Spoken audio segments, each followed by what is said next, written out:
Over the last 3 years, I have released music with more than 30 different lo-fi labels. Some have helped me to grow as an artist and give me amazing opportunities, but some exactly taught me what to avoid. So, in this video, I want to break down everything I've learned from releasing with so many different lo-fi labels because honestly, understanding how labels work changed my career way more than buying new plugins. Part 1. What are lo-fi labels? A music label is a brand or a company that finances and distributes music in behalf of you. Generally, to distribute your own music, you need something called a distributor like DistroKid, CD Baby, Downtown, Identity, etc. But if you get signed to a label, the label takes care of all the distribution costs as well as promoting your music using their own money. But there are various pitfalls that you need to know before signing to a label because a good label can give you the right playlist, the right reach, promotion connections, etc.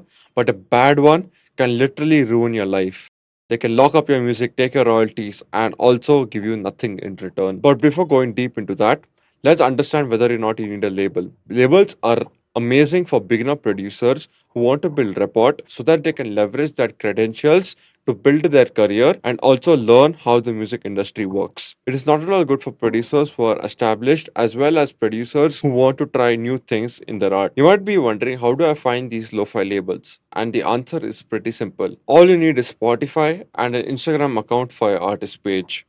I hope you have that because if you don't have it, just make one right now. What I used to do is just go on Spotify like this, search like an artist that I love and respect. For example, let's do Mondo Loops.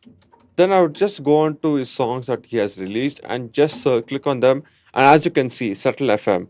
So what would I do is then I would go on Instagram, just search Settle FM, and over here I don't see anything about them. Probably we can go on their website and find something. As you can see, there's a demos page. You can click on this link, fill up the submit form, and send a demo to them, and they will contact you via mail. The same thing can be done with other releases as well. So you can just go here. You can see this independent release. Let's see this one. This is with Lo-Fi Chill. I know Lo-Fi Chill is a private label, so you cannot submit to them. You can just find artists on Spotify that you love and respect in your specific genre, go through their catalog and see which labels. You can just go on Instagram and just find the record labels page. It's really that simple. But there is a problem. With the recent rise of lo-fi hip hop and the amount of submissions that these labels get, the top labels such as Lo-Fi Girl, Lo-Fi Chill, Lo-Fi Jazz, Sleep Tales, all of the above are invite only. Part 2. What to look at before submitting to these labels. I have a few criterias before I submit to any label. The two biggest one are the royalty cuts and the amount of streams that they generate. I would recommend beginner producers to not sign with a label who take more than 50% of the royalty check, because until and unless it's like a very very big one, like say like spin records, revealed records, stamped records, like there's no use of giving more than 50% of your song to someone who just does nothing to your career. It just doesn't make sense at all. Second thing is the amount of streams that these songs generate per month. I'd love to categorize these into two parts. First is the label's own private playlist, and the second is labels who have connections to Spotify editorials. I'm not going to name drop people, you got to do your own research for this, but there are labels who own private playlists that generate tons of streams, and there are also labels whose private playlists generate very little streams, but they have connections to Spotify that help you put your tracks on these Spotify editorials that can generate millions of streams in just a few months. As for the labels who have a private playlist, I have a certain number in mind that other releases don't generate a specific number of streams within a month.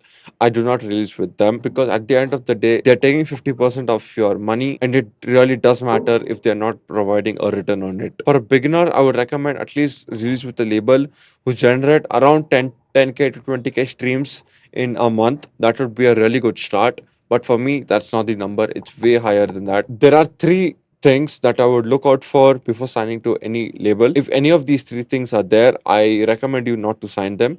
The first is a recoupment plan. In the lo-fi space, with so many artists generating so many streams, I don't think going for a recoupment deal is beneficial for the artist. Yes, you get the money upfront, because in the long term, if the song blows up, you lose a lot of money because you have been given some money upfront. The next thing is a 360 deal. I've not seen a 360 deal in the lo-fi scene, but if it's there, Never ever ever sign it. It's like giving your soul away to these stupid labels for some little money. A 360 deal is where a label owns every penny that you earn through your music, your merch, your other products. They own every penny from it, and after recouping their expenses, they give out that money that is left out to you. So a 360 deal is just cruel. If a label approaches you with a 360 deal, I kindly request you to just expose them on Instagram. It's the most cruelest deal that any artist can be on. The final thing is signing yourself to a label in the 21st century. Until unless you're like Drake or like Taylor Swift,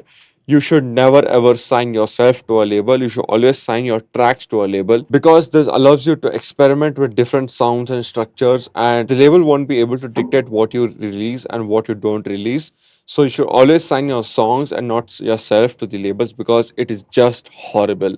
I've seen my own friends getting into such deals, and trust me, they hated every second of it. For example, one of my friends had to release 4 songs with a label. To release those 4 songs, he had to make 28 more that were rejected, and out of that 28, only 4 were selected. The rest 24 songs were just thrown into a ditch and never been seen again. So yeah, I hope this video is pretty helpful. Also, one thing before going, I've linked an Excel sheet that my friend Odd Panda had made. It consists of the list of lo-fi labels that are available in the market. Are they open? Are they closed? Where to find them, etc. I hope it's helpful. I'm not sure if it's updated or not, but I will still leave a link to it. If you're interested in getting a free guide to unfuck your workflow, just click the first link from below. It's completely free and you have nothing to lose. Do drop your questions in the comments below. I'll see you in the next one.